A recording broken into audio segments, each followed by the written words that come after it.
चुनावी साल में पंडित धीरेन्द्र कृष्ण शास्त्री का बिहार दौरा बड़ी सुर्खियों में है। हिंदुत्व की बात करने वाले पंडित धीरेन्द्र कृष्ण शास्त्री को लेकर बिहार में जमकर सियासत हो रही है। आरजेडी यानी तेजस्वी यादव और उनकी पूरी ब्रिगेड पंडित धीरेन्द्र कृष्ण शास्त्री की यात्रा के विरोध में खड़ी हो गई है। यहां तक के हिंदू राष्ट्र वाले बयान को लेकर नीतीश सरकार से बाबा बागेश्वर धीरेन्द्र शास्त्री की गिरफ्तारी की मांग तक की जा चुकी है।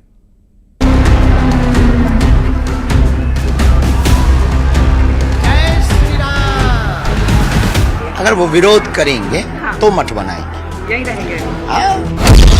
बिहार में बाबा बागेश्वर की कथा पर बवाल। बाबा बागेश्वर के विरोध में उतरी तेजस्वी ब्रिगेड। बिहार में चुनावी साल, बाबा की कथा पर सवाल। बिहार में बाबा बागेश्वर की विवाद कथा। लोग कहते हैं हमको कि तुम्हें बिहार आने से जेल में डाल दिया जाएगा। अरे ठटरी के बरे, तुम रोहंगिया तो रोक नहीं पाए, घुसपैठिया तो रोक नहीं पाए। हम तो भारत के हैं, हम तो बिहार के हैं, बिहार हमारा है, हम आते रहेंगे। बाबा बागेश्वर धीरेन्द्र शास्त्री चुनावी साल में बिहार क्या पहुंचे, सियासी बखेड़ा खड़ा हो गया। हिंदू राष्ट्र की मांग करने वाले बाबा बागेश्वर को सबसे पहले लालू यादव के गढ़ राघवपुर में एंट्री नहीं मिली और इसके बाद गोपालगंज में कथा शुरू करने से पहले ही बाबा बागेश्वर के बाबर वाले बयान ने सियासी तूफान ला दिया। ये देश बाबर का नहीं, रघुबर का है।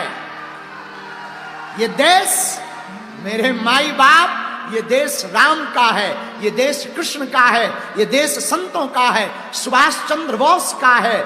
मेरे प्रियजनों, बिहार हमारा है और हम जब तक जिएंगे तब तक आएंगे। भैया, हम किसी पार्टी के प्रचारक नहीं हैं, हम हिंदुत्व के विचारक हैं। ये बात। गोपालगंज में हनुमत कथा के दौरान बाबा बागेश्वर के बयानों को लेकर आरजेडी का आरोप है कि चुनावी साल में बिहार में हिंदू मुसलमान वाली राजनीति की जा रही है और इसके लिए ही बीजेपी ने बाबा बागेश्वर की बिहार में एंट्री कराई है और इसी को लेकर आरजेडी ब्रिगेड और कांग्रेस ने बीजेपी के खिलाफ मोर्चा खोल दिया है। इस बीच लालू यादव की बेटी रोहिणी आचार्य ने भी बाबा बागेश्वर के बिहार में कथा को लेकर बीजेपी पर निशाना साधा। रोहिणी आचार्य ने एक्स पर लिखा, भाजपा चाहे जितनी जोर आजमाइश कर ले, अपने प्रचार तंत्र का हिस्सा बनाए गए कितने भी स्वयंभू चोलाधारी बाबाओं को उतार दे, बिहार में धार्मिक विद्वेष फैलाने, सामाजिक धार्मिक सौहार्द बिगाड़ने के उसके मंसूबे कभी ना तो कामयाब हुए न आगे होंगे। ये वही बिहार है जहां बिहार के लोगों की इच्छा के अनुरूप लालू जी ने विखंडनकारियों के रथ पर विराम लगा दिया था। ये जमहूरियत को जन्म देने वाला बिहार है।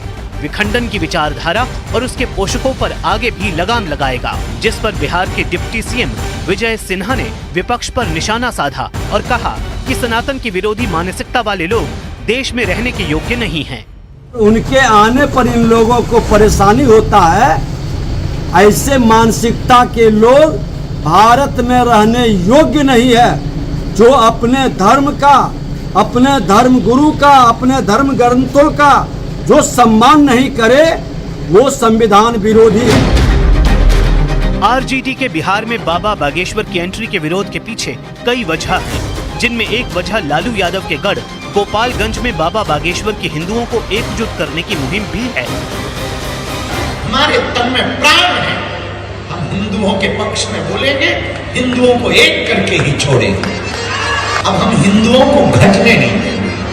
तो जिनको भी हमारे बिहार आने से बुरा लगा हो और जिन्होंने भी जो भी कहा हो, सेंड टू मी। बाबा बागेश्वर धीरेन्द्र शास्त्री ने कथा के मंच से साफ कर दिया कि उनका बिहार में हिंदुओं को एकजुट करना ही मकसद है। ऐसे में आरजेडी को डर सता रहा है कि अगर बाबा की मुहिम पर हिंदुओं ने एकजुट होकर वोट किया तो इसका सबसे ज्यादा नुकसान महागठबंधन को होगा।